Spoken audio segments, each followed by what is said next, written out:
What's up, everyone, and welcome back to Clear Talk. So in this video, we're going to be talking about the fact that Trump just doesn't care. Not even a little bit. Not even a little bit. Yes, we are going to be talking about that infamous video. And the infamous quote. So buckle up, and we're going to give updates. I'm going to talk about all the other things that are going on. Thank you very much for joining me here. If you are new to the channel, welcome. If you are would like to check out more from the channel, please do so. Consider subscribing, like, share, comment, all the good stuff to get more videos in front of more people. If you would like to check out videos from my other channels, you have JMDPLAY puzzling there. If you like what you see there, consider subscribing to those as well. And do all the stuff there as well. All of that is free for you. Helps out this channel and those channels tremendously. If you want to do more than that, though, there's Patreon there. $2 a month. You can support any of the channels that you would like to help grow those channels, help grow Patreon, help grow JMD Nation, and contribute to that growth how you would like to. And keep these channels going. That's what's desperately going to be needed to keep doing this. So thank you very much for any support. It's very much appreciated, and I thank you very much. If you're returning, you're freaking amazing. You're amazing. Welcome back, and keep coming back, because you're what makes JMD Nation. Okay, so as we know, Trump is in China. Okay, he made his trip to China to talk and have the whole media thing, the pictures, the camera, the whole idea. They're supposed to be working out deals with China, with Xi Jinping. There's a whole entourage that went with Trump. We're going to talk about that as well. But before he even went, on him getting on, I think it was the helicopter to go to the airport to get on Air Force One or whatever, he had a little gaggle with the press as usual. And when asked whether or not in these talks, when he gets to China and talks with Xi Jinping and talks about Iran, okay, the situation there, and in any decision made around Iran, how much weight is carried in those decisions or those talks when it comes to pretty much when it comes to the financial situations of Americans, okay, and what we're having to deal with because of this war in Iran. This was asked to Trump around about that, and Trump just said it. He just said it. So let's swap over and take a listen.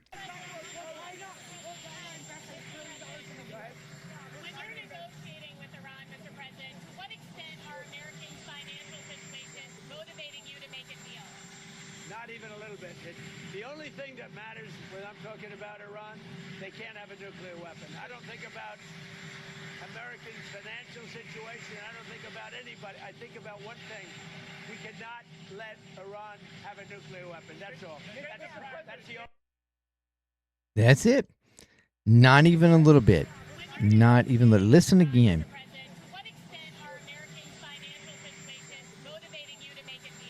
What extent of Americans' financial situations is motivating you to make a deal when it comes to Iran? Okay. And then he talks about Iran. Not even a little bit. Not even a little bit. He does not think of our financial situation whatsoever. The only thing he cares about is Iran not having a nuclear weapon. Period. That's it.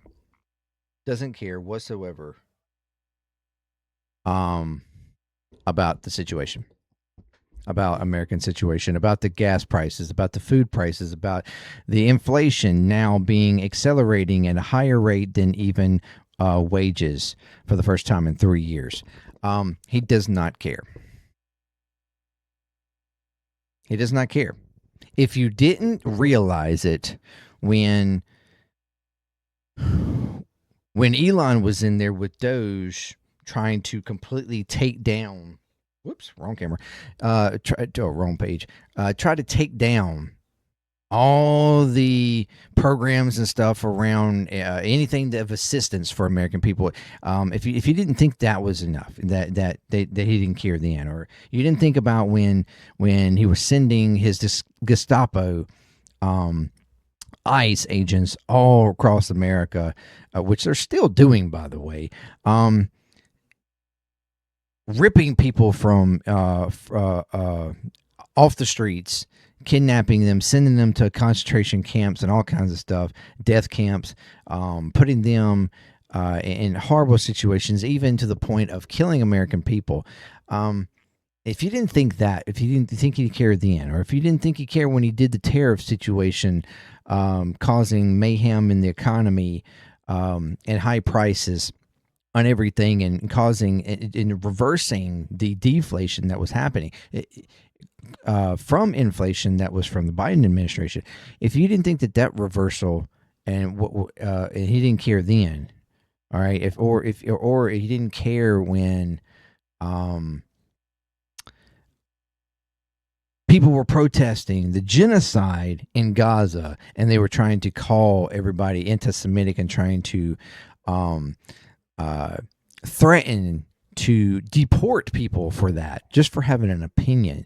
If you didn't think he didn't care then, if you didn't think he didn't care when they started trying to steal this election and trying to gerrymander all across the country, where right now they're trying to redraw maps to cancel and suppress the black vote and the Democratic vote districts. I mean,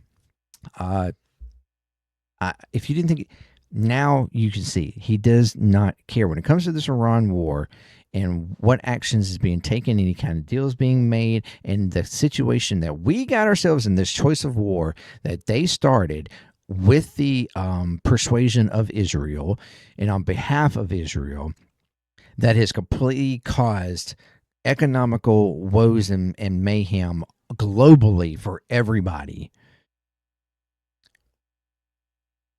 causing high gas prices, causing high food prices, causing all kinds of issues for the American people. I mean, even in just like the world opinion of Americans, he does not care. Not even a little bit. Not even a little bit. And this should be eye-opening. And why would he care? Why would he care? Why would anybody ever think that he would actually care about the financial situation of Americans due to any actions that he's taking? Because the man is a spoiled, rich brat, narcissistic, only thinks of himself. He was born with a silver spoon in his mouth. He is disconnected and always been disconnected from ordinary people. Why in the world would anybody think, MAGA, why would anybody think that he actually gave a flying fuck about anybody but himself and the people that help to enrich him or help to bolster him or help to praise him? He doesn't care. Simple as that. Never has. Never will. He's just openly stating it now. He has such pride in himself, such confidence in himself, such impunity that he can say and do anything he wants. He's just straight, yeah, I don't care. I don't care about the American people. I do what I want. And what I want is them to not have a nuclear weapon or any possibility of it, because that's what I've been told to do and say and to make sure happens by people that are funding me and actually are in control, Israel. So, I mean, yeah, that's what we're talking about here. And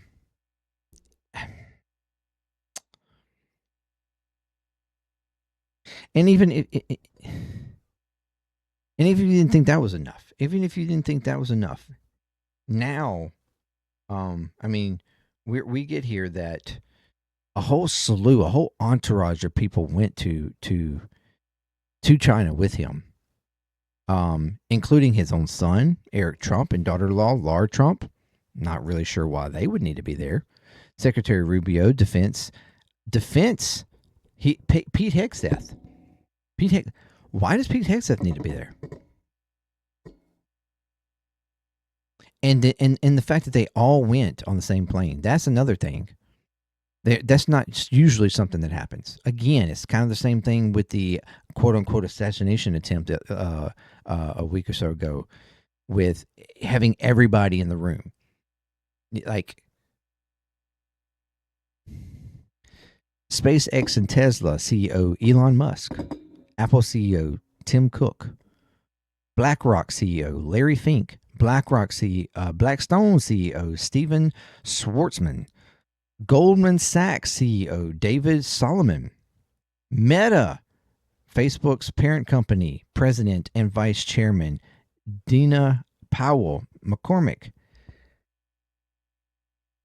all of which, and many more. The NVIDIA CEO also is in that. But even Brett Ratner, the Hollywood director and Jeffrey Epstein associate who has been accused of rape and sexual misconduct with multiple women, also traveled with the president. He produced and directed Melania, which was the documentary film that completely crashed. And he went because he's scouting out locations for his upcoming film, Rush Hour 4, while he's in China. The taxpayers pay, okay, for this trip, for any trip that's made on Air Force One. And yet, did the taxpayers agree that a sexual misconduct and accused rapist, a Jeffrey Epstein associate, should be allowed to fly with the president just because he's scouting out locations for a film? Trump's like, yeah, come on, hop a ride with us. Taxpayers pay for it. Absolutely crazy. Absolutely insane, in my opinion, when I saw that. Like, you could, but the CEOs, all these, what do you think they're doing over there? Do you think that they're considering America first in this? Or are they trying to make deals to where they can make money and enrich themselves in China?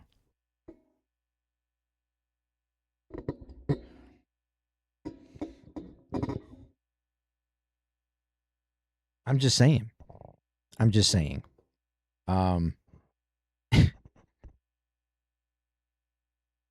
Seems pretty sus. But in light of all that, also, we get reports about the fact that we have all of this based, the question there that was presented at the beginning about not caring about the American people over a plan for Iran. In talking about Iran, right now we are just sort of a stalemate, right? Trying to make a deal with them. And yet what we started with this whole thing was epic fury, right?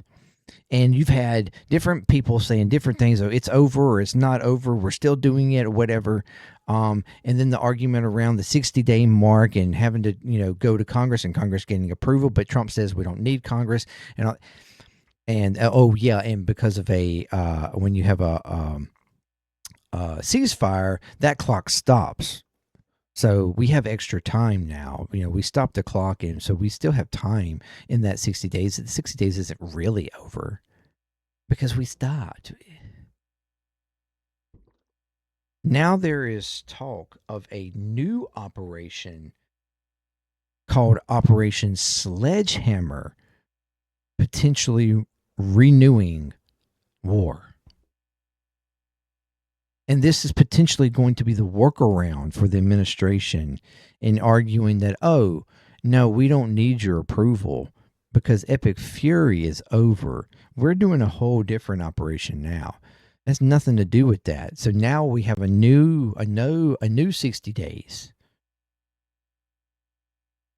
The U.S. is considering renaming its war with Iran should its tenuous ceasefire collapse. It has been revealed. The renaming could also allow Donald Trump to argue that the 60-day clock that requires U.S. Congress authorization for war does not need to be restarted. Americans' 1973 Wars Power Resolution requires the president to notify Congress within 48 hours of starting combat. If not, U.S. troops must either be withdrawn within a 60-day period or Congress must give the green light for continuous military action. Operation Epic Fury offense against Iran has put on pause after 40 days. Considering that pause, the administration has argued that the conflict has therefore not reached the 60-day threshold for congressional approval. A number of U.S. officials have told NBC that discussions about possibly changing the name to Operation Sledgehammer indicate just how seriously America is considering restarting its offensive. The U.S.-Iran war came to an end in early April when the ceasefire began, according to the Trump administration, along with the end of Epic Fury. The administration also told U.S. Congress the same thing. However, the Pentagon has continued to describe its conflict with Iran as Operation Epic Fury. It has also continued to provide updates to the public on its efforts in the Middle East, with one Pentagon official telling the NBC that Epic Fury has, in fact, continued.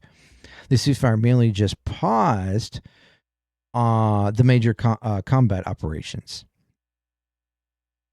The White House officials also told NBC that any new offensive against Iran would be conducted under a new name and operation. This would restart the clock with Congress, the person familiar with discussion of the White House added. Additionally, Sledgehammer is not the only name under consideration.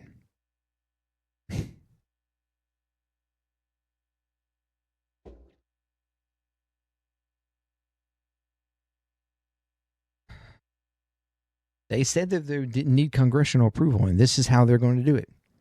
Changing the names, making a new operation for a new 60 days. And what, are we going to repeat this every 60 days? We're just going to create a new operation until we get the goals that we want?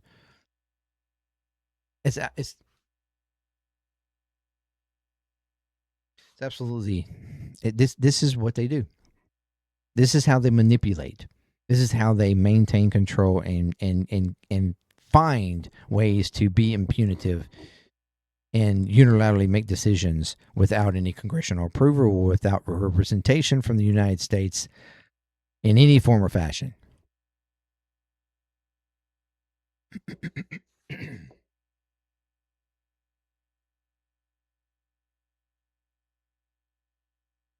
And with all that also happening, we have the tariff refunds about to start rolling out. Tariff refunds.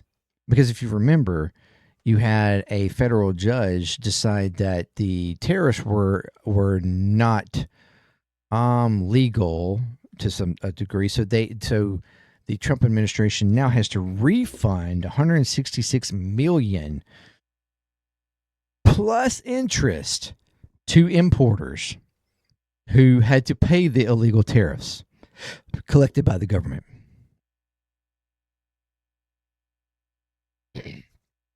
But who gets these? Those importers. The importers, that then turned around and pushed the cost off on the American people. The American people are not getting a refund. The importers are getting a refund. So all that talk from the administration about how they were going to, people were just going to get checks. We were going to send out checks from all this money that we've gotten. Actually, instead, those checks are going to wind up now going to companies, importers. And while there are some that are arguing that they are going to try in some sort of way to pass it on to the customers, whether through direct payments, which I don't completely understand how that could even happen, or just lower prices in the stores.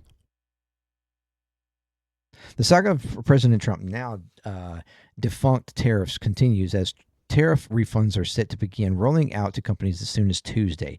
Over 2 months ago, the Supreme Court struck down the sweeping tariff agenda, which he imposed under the 1977 IEEPA.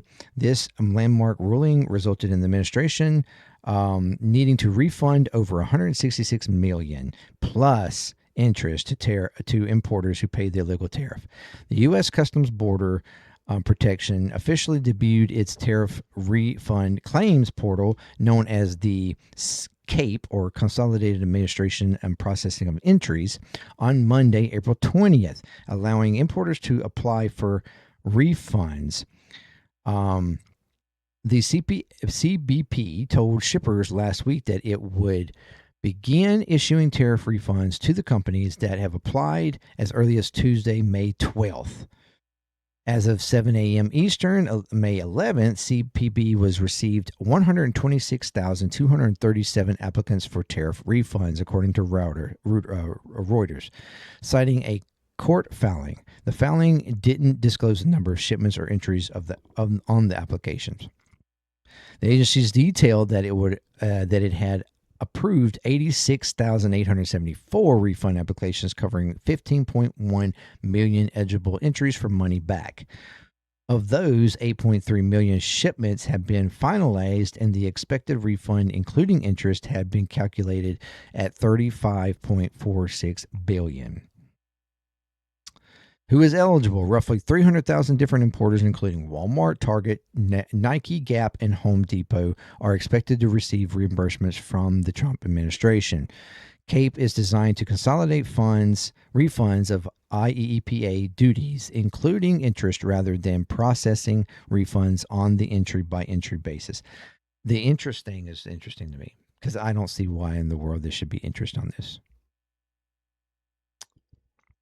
Only importers of records and custom brokers are eligible to file for tariff refunds. U.S. importers directly made tariff payments, so after making a declaration of the tariff refund portal, they will receive one consolidated refund amount. That means that U.S. consumers who pay the price of the illegal IEEPA tariffs through higher prices will be left out of the government's tariff refund process. However, some companies have pledged to pass on the tariff refunds they receive from the Trump administration to their customers, either through direct payments.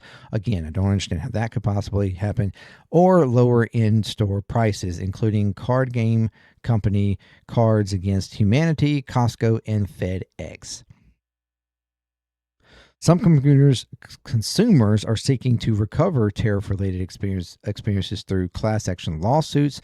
Shoppers have already filed suits against Costco, FedEx, Nintendo, and more, arguing that tariff refunds should be passed on to the consumers.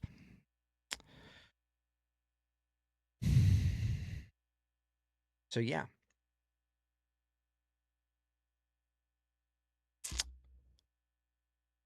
There's going to be tariff checks, but not to people. And how many of these companies do you think are actually going to pass it down? Or how many of them are just going to pocket it? This feels very much like the bailout that was done back in, was it 2010 or so or whatever, that Obama did, where all the CEOs and everything got all their bailouts from the,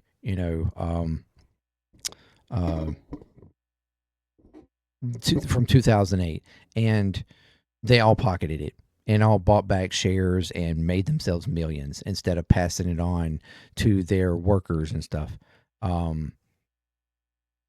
It seems like it feels like the same thing. Where I understand that these importers had to pay these duty taxes because of the tariffs.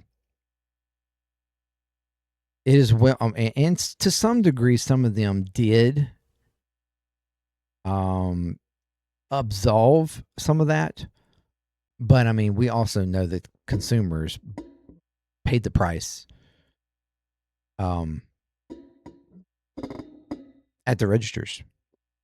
So how is that going to be rectified? Illegal duties that the government placed on import products that we purchase,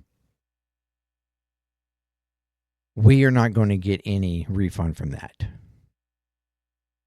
in any kind of way. Instead, the importers will receive it because they made the initial, they took on the initial tariff duty.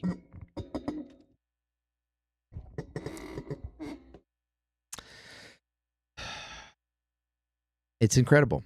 It's incredible. This is how they get away with ripping off the consumers, ripping off regular people while enriching themselves, because we ultimately paid for it.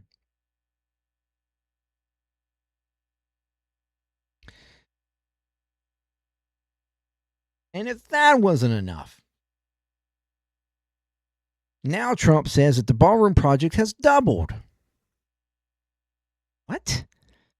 President Donald Trump announced on Tuesday that his ballroom project has doubled in size. Speaking to the press before departing the White House for a visit in China, the president defended the fluctuating cost of the ballroom project. We have a ballroom that's under budget, Trump said. It's going up right here. I've doubled the size of it because we obviously need that, and we're right now on budget, under budget, and ahead of schedule. When pressed on his response, he snapped at a reporter, I doubled the size of it, you dumb person.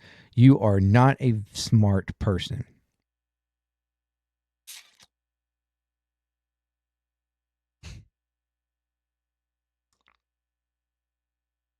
Okay.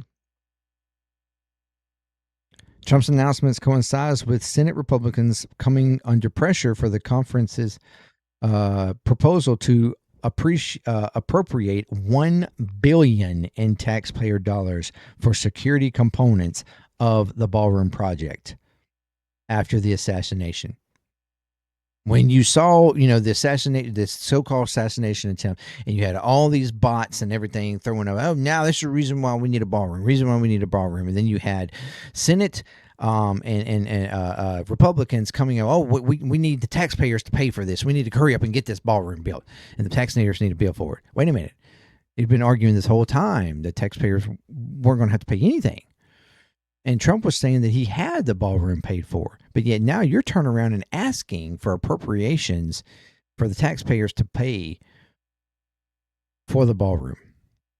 When he originally said it was going to be $2 million, then it became $3 million, and then it became $400 million.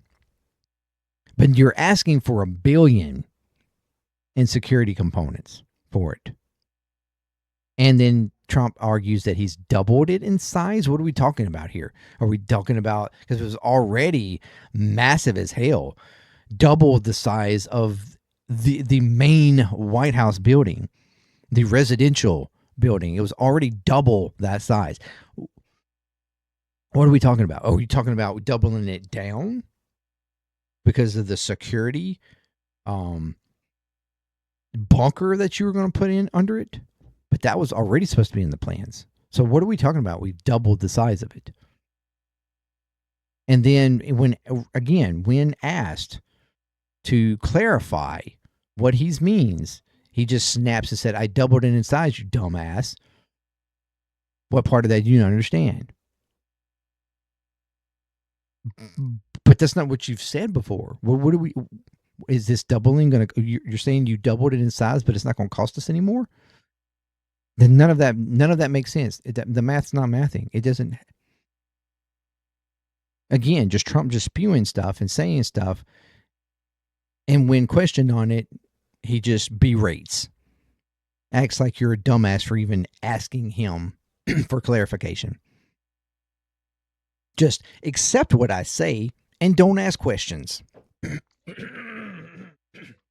I mean, think again, if any other president had acted and spoke and done what this man has done and said, if any other president, Biden, Obama, even the likes of Bush or Clinton or whatever, even Reagan, come out saying something and for clarification called the person a dumb person for even asking the question of clarification, or when he's called, a woman reporter a piggy, or all the other times he's berated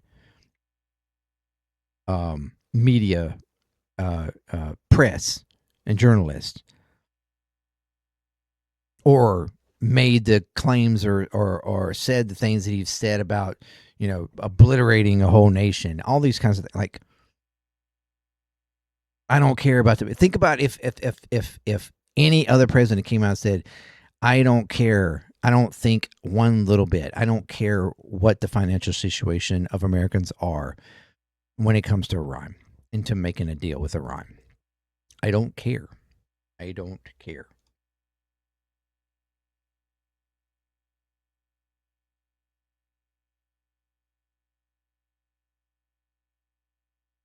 You know what he does care about, though? You know what he does care about? Having his face and his name on everything. New coin with Donald Trump's face is going down to the wire. That's right, a new coin with his face. A legal fight over a planned commemorative coin featuring Donald Trump could run dangerously close to the United States 250th anniversary celebration next year after a series of procedural delays pushed back deadlines in the case. The lawsuit filed in federal court in Oregon seeks to block the release of a proposed coin bearing Trump's face that is intended to mark the country's semi-quincentennial on July 4th this year. The plaintiff, Matthew Ricker, is a retired lawyer who used to work for the Postal Service Inspection Service and is a coin collector, argues the design is unlawful and has asked the court to stop the coin from being sold while the wider case proceeds. But the court has yet to decide whether to halt the coin's release, and recent developments suggest that ruling may not come quickly. The case was delayed in April after Ricker filed an amendment version of the lawsuit and revised request for a preliminary injunction, an emergency order that would temporarily block the coin. Judge Corrine Emergut later noted that the updated filings have not been properly served on the government, slowing proceedings. Why am I speaking like slowing proceedings while the issue was resolved? The latest delay came this week when both sides jointly asked the court to postpone the government's formal response to the amendment complaint until after the judge's rule on the injunction request. On Monday, Emergut agreed, ordering that the government's deadline be stayed until the 21st. Until 21 days after her eventual decision on whether the coin can move forward. The lawsuit argues that the proposed Trump commemorative coin violates longstanding federal law banning living people from appearing on U.S. currency. Ricker said a planned 24-karat gold coin featuring Trump breaches a statute stating that only the portrait of a deceased individual may appear on United States currency and security. The U.S. Mint argues the coin should be allowed because it is a special commemorative gold coin, but Rucker argues that it would still count as official U.S. currency because it would be issued by the mint and carry a monetary denomination.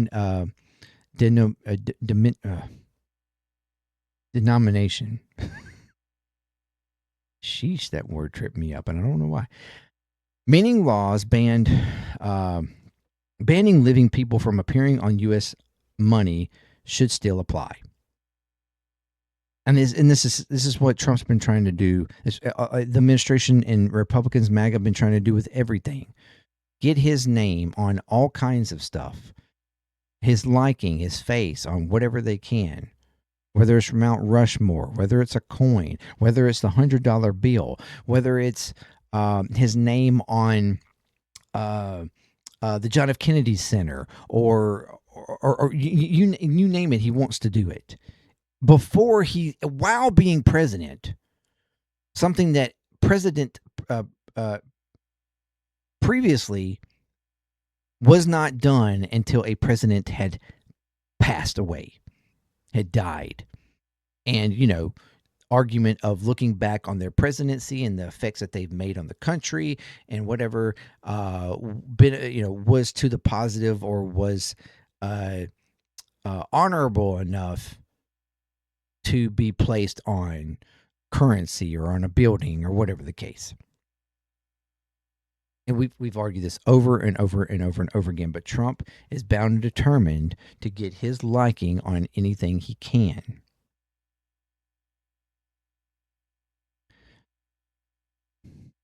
The 24-karat gold commemorative coin featuring Trump's likeness paved the way for the U.S. Mint to begin striking the coin ahead of July 4th semi-quincentennial celebrations. The coin shows Trump wearing a suit and tie, leaning forward with both hands planted on a surface, his expression appearing firm. The word liberty curves along the upper edge of the design with the dates 1776 to 2026.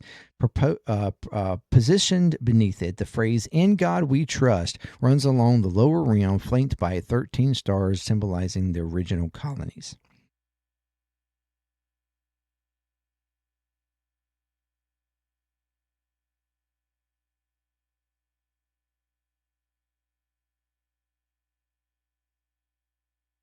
So yeah, that's what we're getting. That's what we're getting from this administration. And if and just to add even on to the coin thing, Trump posted this on True Social the other day. The $100 bill, federal victory note, Trump 2024, Trump 4547, with his liking on it. But notice this: God bless Donald Trump.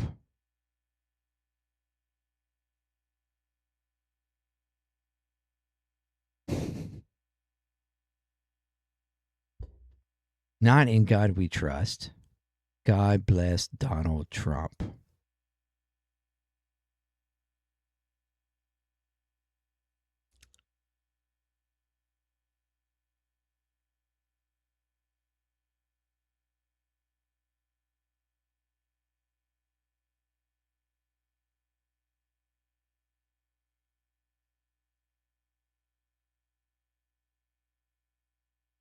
I mean, what else is there to say?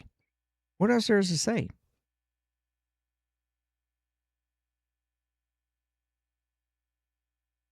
He quite literally only cares about himself. Quite literally only cares about himself. Doesn't care about the American people. Doesn't care about the financial situations or anything else that actions and things, policies that they are implementing affect American people. Don't care. He said it. He said it. He said it. And it should be perfectly clear from this point out that that is the mantra. That is what this administration is about. Not caring about you, not caring about anything that you're having to deal with because of the actions that they are taking. They don't care.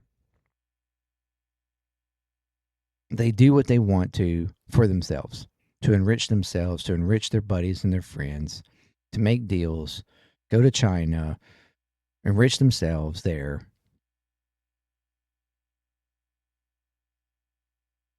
Anybody who opposes them, they attack and berate. Treat like they are horrible people. And it doesn't matter who you are. It doesn't matter if you're a Democrat or you're a Republican. You're a rhino if you're a Republican, and you're just the worst of the worst if you're a Democrat or left leaning in any kind of way. If you are anti-MAGA, you are undeserving to be an American. You hate America. You're not a good enough American. You're not a patriot unless you are MAGA and you listen and do exactly as Trump says and support him in every single way.